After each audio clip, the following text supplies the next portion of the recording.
Hello student, good morning. आप सभी को दीपावली की हार्दिक शुभकामनाएं। आशा करता हूं आप सभी अच्छे होंगे। जैसा कि हमने पहले ही कहा था कि हम लोग क्लास 7th मैथ की बुक में कंटिन्यू एक एक करके एक्सरसाइज को देखेंगे। उसी सीरीज़ में एक्सरसाइज 9.1 के हम सारे सवालों को देखेंगे। वैसे हमने क्लास में इन सब पर चर्चा की थी, लेकिन सारे सवालों पर चर्चा नहीं हो पाई थी। तो ऐसा करते हम लोग एक एक करके एक्सरसाइज 9.1 के सवाल नंबर 1 के A B C D E जितने भी सवाल हैं, इन सभी को हल करने का प्रयास करते हैं। आइए शुरू करते हैं ए नंबर से। ए नंबर में पहले सवाल को हम लोग पढ़ते हैं। इसमें लिखा क्या गया है, निम्न में से प्रत्येक समांतर चतुर्भुज का क्षेत्रफल ज्ञात कीजिए। ये जो सभी चतुर्भुज बने हुए हैं, ये कैसे चतुर्भुज है? सभी समांतर चतुर्भुज हैं। तो हम लोग जानते हैं कि समांतर चतुर्भुज का क्षेत्रफल ज्ञात करने का जो फार्मूला होता है वो क्या होता है? इसका फार्मूला होता है आधार गुने उसकी ऊंचाई। ठीक, तो ए नंबर का हम देखते हैं। ए नंबर में जो चतुर्भुज बना है उसका आधार क्या है? नीचे वाला आधार जो होता है ये होता है नीचे वाला, जिस पे पूरा चतुर्भुज टिका होता है। नीचे का जो आधार दिया है वह 7 सेंटीमीटर दिया है, और जो इसकी ऊंचाई दी गई है, ये ऊंचाई है इसकी कितनी दी गई है? 4 सेंटीमीटर दी गई है। तो हम लोग जानते हैं कि समांतर चतुर्भुज का क्षेत्रफल, चतुर्भुज का क्षेत्रफल क्या होता है? बराबर आधार गुणे ऊंचाई होती है। आधार गुणे ऊंचाई। ठीक है, तो हमारे यहाँ पर आधार कितना दिया गया है? आधार कितना दिया गया है? आधार बराबर दिया है 7 सेंटीमीटर, और ऊंचाई कितनी दी गई है? 4 सेंटीमीटर। ठीक है, इसलिए त्रिभुज का क्षेत्रफल कितना हो जाएगा? इसलिए क्षेत्रफल बराबर क्या हो जाएगा?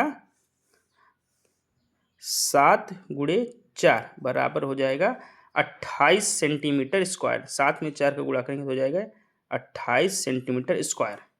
ठीक है, सवाल नंबर बी पे आते हैं हम लोग। बी में क्या दिया गया है? इसमें जो चतुर्भुज बना है उसका आधार कितना है? 5 सेंटीमीटर, और जो इसकी ऊंचाई है वो है 3 सेंटीमीटर। तो इसका क्षेत्रफल क्या हो जाएगा? तो हम लोग यहाँ पर लिखेंगे, अतः चतुर्भुज का क्षेत्रफल बराबर आधार गुणे ऊंचाई होता है। ठीक, इस चतुर्भुज की बात की जा रही है, बी नंबर। चतुर्भुज का क्षेत्रफल क्या होता है? आधार गुणे ऊंचाई। आधार गुणे ऊंचाई। इसमें जो आधार दिया गया है वो कितना दिया गया आपका? 5 सेंटीमीटर। तो क्षेत्रफल क्या हो जाएगा? 5 गुणे ऊंचाई कितनी दी गई? 3 सेंटीमीटर। 3 सेंटीमीटर बराबर कितना हो जाएगा? 5 तिहाई 15 सेंटीमीटर स्क्वायर। ये हो गया। आइए हम लोग सी नंबर देखते हैं। इसमें क्या कह रहा है? इसमें जो चतुर्भुज बना हुआ है इसकी जो ऊंचाई दी गई 3.5 सेंटीमीटर दी गई है, और जो इसका आधार है 2.5 सेंटीमीटर है। यहाँ पर हम लिखेंगे, चूंकि हम जानते हैं, क्या जानते हैं? कि समांतर चतुर्भुज का क्षेत्रफल क्या होता है? बराबर आधार गुणे ऊंचाई। आधार गुणे ऊंचाई। तो इसका आधार कितना दिया गया है? इसका आधार कितना है? 2.5 सेंटीमीटर, और गुणे ऊंचाई कितनी दी गई है? 3.5 सेंटीमीटर। तो हम लोग लिखेंगे यहाँ पर 3.5 सेंटीमीटर। इन दोनों का आपस में गुणा करेंगे हम लोग। दशमलव का गुणा करना सबको आता ही होगा। जब 2.5 का गुणा 3.5 में करेंगे तो हम लोग इसका आंसर कितना आएगा? 25 पंजवा 125 की 5 हासिल गया 12, 25 या 75, 75 और 12 कितना हो जाएगा? ऐड कर लो, 75 और 12, 5 2 7, 7 1 8, 87 हो जाएगा। कितना हो जाएगा? 87। तो 2 अंक के बाद दशमलव लगा है, 1 अंक के बाद यहाँ, 1 अंक के बाद यहाँ, तो 2 अंक के बाद दशमलव हो जाएगा। आंसर हो जाएगा 8.75 सेंटीमीटर स्क्वायर। ठीक है, अब आइए हम लोग देखते हैं डी नंबर। डी नंबर का ये कैसे होगा? डी नंबर में जो दिया गया है चतुर्भुज बना हुआ है उसका आधार देखते हैं हम लोग, कितना दिया गया है? 5 सेंटीमीटर आधार दिया गया है। देखो 5 सेंटीमीटर, और जो इसकी ऊंचाई दी गई है 4.8 सेंटीमीटर। ये देखिए, ये ऊंचाई है 4.8 सेंटीमीटर, और इसका आधार दिया है 5 सेंटीमीटर। ठीक है, तो हम लोग फिर लिखेंगे यहाँ पर चतुर्भुज का क्षेत्रफल। हम लोग जानते क्या होता है चतुर्भुज का क्षेत्रफल? बराबर आधार गुणे ऊंचाई। समांतर चतुर्भुज का क्षेत्रफल होता है ये, याद रखना। ठीक है, तो आधार इसका कितना दिया गया, देखो ये है इसका आधार, ये है आधार, ये पूरा यहाँ से यहाँ तक आधार का मतलब ये यहाँ से यहाँ तक पूरी इसकी लंबाई कितनी है 5 सेंटीमीटर। तो क्षेत्रफल इसका क्या हो जाएगा 5 सेंटीमीटर गुने, और देखिए इसकी ऊंचाई कितनी है 4.8 सेंटीमीटर, कितनी है 4.8 सेंटीमीटर।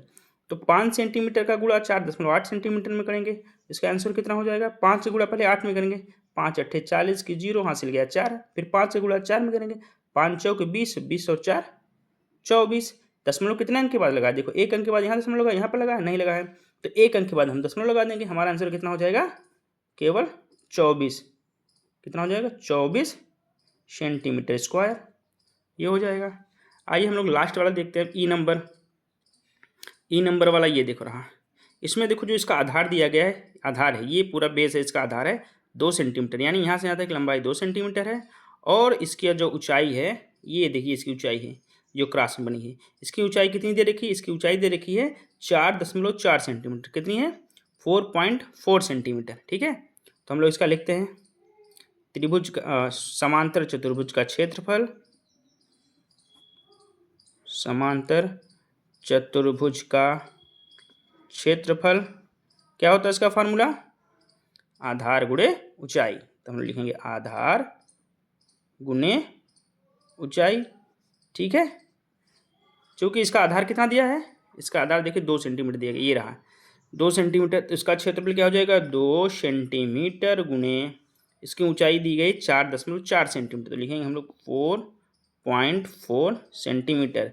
इन दोनों का आपस में गुणा करेंगे, 2 का गुणा 4.4 में करेंगे, कितना आंसर होगा 2 का गुणा पहले 4 में करेंगे 2 चौके 8, फिर 2 का गुणा 4 में करेंगे 2 चौके 8, दशमलव एक अंक के बाद लगा, हम एक अंक के बाद दशमलव लगा देंगे, और सेंटीमीटर का गुणा सेंटीमीटर में होगा तो क्या हो जाएगा सेंटीमीटर स्क्वायर, इसका आंसर कितना हो जाएगा 8.8 सेंटीमीटर स्क्वायर।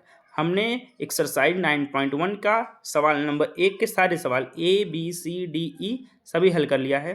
इसमें जो भी सवाल आपको न समझ में आया हो कमेंट बॉक्स में आप कमेंट कर सकते हैं। अगर आपको ये वीडियो अच्छा लगा हो इसको ज़्यादा से ज़्यादा लाइक और सब्सक्राइब करें।